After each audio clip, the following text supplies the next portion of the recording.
So we haven't spoken to you since indoors finished. Kind of talk to me about how the team did at the Indoor Nationals. Well, at the national championships, our team competed very well. For our men, we were 6th place at the national championships, a good finish, and we were very happy with that finish. We did everything that we could do at that championships indoors.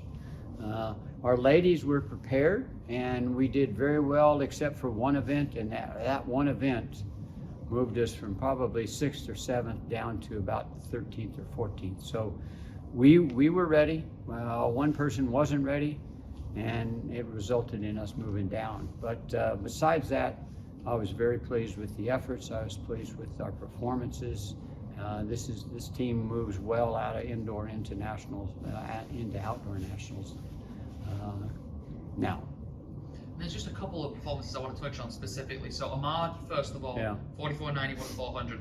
Yeah. That's touching territories that only Fred Curley's ever done at A&M. So kind of talk to me about his performance. Yeah, Ahmad lined up and ran 400 meters as we, I've been expecting this from Ahmad, and this was an environment that he could get it done in. He was excited, and he did what it took to run that fast.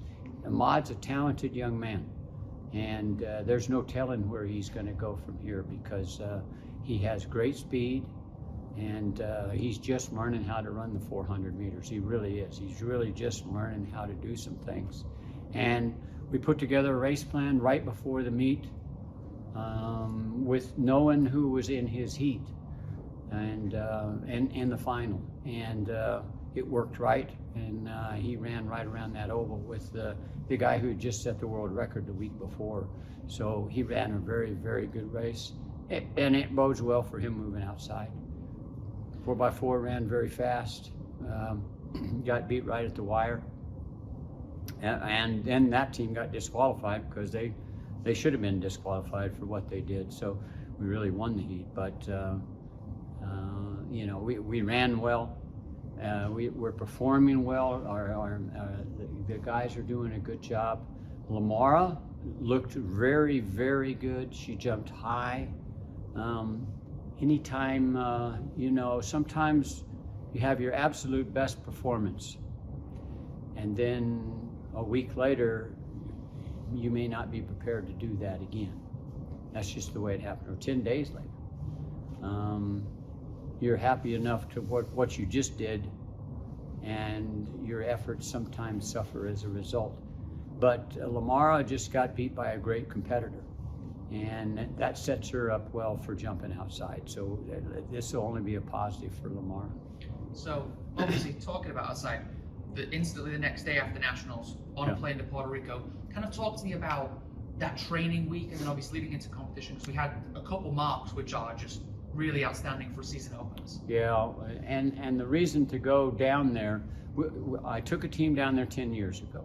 Victor Lopez, who set that up for us down there, he's Puerto Rican, but he was the head coach at Rice. And so I knew Victor for a long time. And Victor he's intent on trying to get Texas A&M to come down there to a track meet. So we went back down.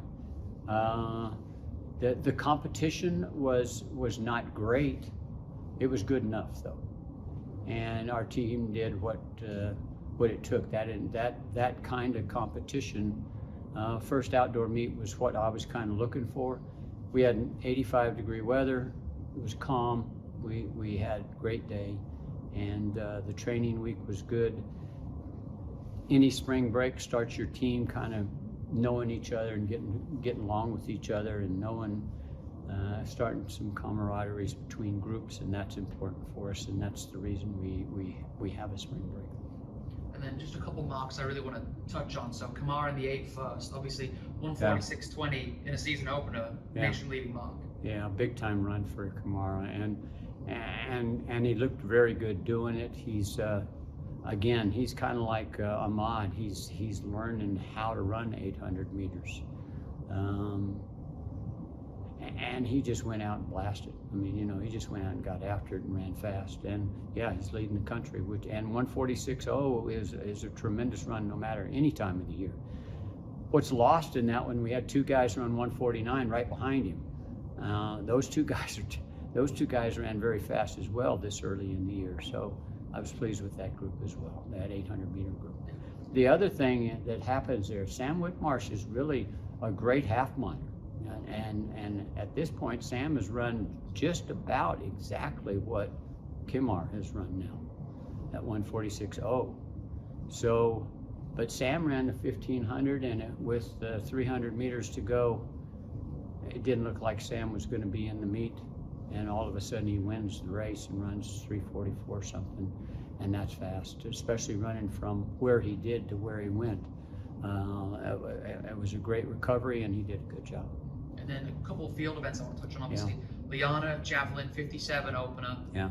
Best season opener she's had, would have been fourth at Nationals last year in her season opener with this one. And then Sam as well in the javelin, and Carter in the high jump. Just three great performances. Yeah, the Carter in the high jump at 7.4 3/4, I think was what it was, or set right at 7.5.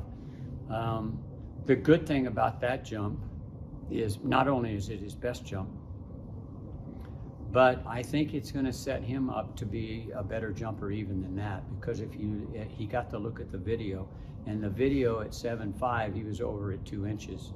So that helps a guy like that start to beat the bar, and that's what he's got to do, and so he set himself up good. Sam Hankins in the javelin, short runway, short approach, bad runway. In fact, had a hump at one end of it, but he put up with it and threw 255 foot plus on a short approach, and so Sam's ready to throw. So is Leanna, and so is Fairchild. Both of them are very, very. All of them looked real good over there. Even young Fairchild looked good, threw 250 something. So 150 something. So the javelin throwers did a good job at that meet. High jumper, of course, did a really good job. Half milers looked good. 4x1s, we got a lot of work to do. Exchanges did not look good at all, but we ran well. But then exchange is bad. Then we ran well, then exchange didn't look good. So that kind of thing is expected first time we get on the track, and we're going to try to continue to get a little bit better as we go. Hurdlers did not run. Short hurdlers didn't run this weekend down there. You can't line it up every week, as I think most people know. Long hurdlers, they got to start their year, and when McRae ran 50 flat, right at 50.01, 50.02, I think, and then JQ ran 50.02 or 50.1. Both of them are leading marks, and both of them looked really good for a first time to run a flight of 10 hurdles. So I was pleased with that group as well. And then how do you guys make sure you carry that momentum you built at the end of indoors into this outdoor season? Yeah, I think that's the thing that's not as hard as it sounds, because they're excited about the outdoor season. Tracks outside, they're ready to go. We have another meet here this weekend. That's why we're here, standing here, and we'll have 6 or 8 schools in here. And it's the kind of environment that I want for this competition. Next week we move into a little bit better competition, and then we continue to get better as the season goes. So it's kind of like a ladder, like we always talk. You got to progress up that ladder. What's the excitement or the emotion opening at home? Yeah. After after an eternity. Yeah, it's fun for us to think about running at our own place.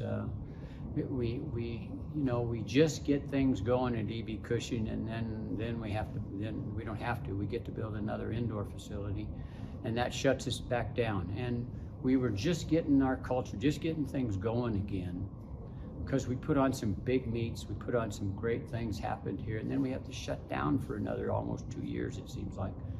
And now we got to start over a little bit. So we got to get people out here that had been coming out here. I hope people will return, remember what we were doing when we were doing it 2 years ago. Come back out, watch the track meet. I think you're going to enjoy what you see. And then obviously, people have seen EB Cushing, but obviously the renovations span Kind of talk to me about that throwing area that we've got now that's going to be like the best in the country.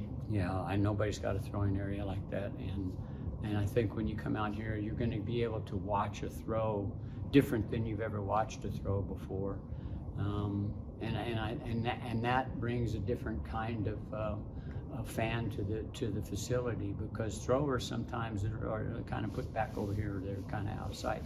This one puts them in the middle of the whole thing, and so it's a great throwing venue.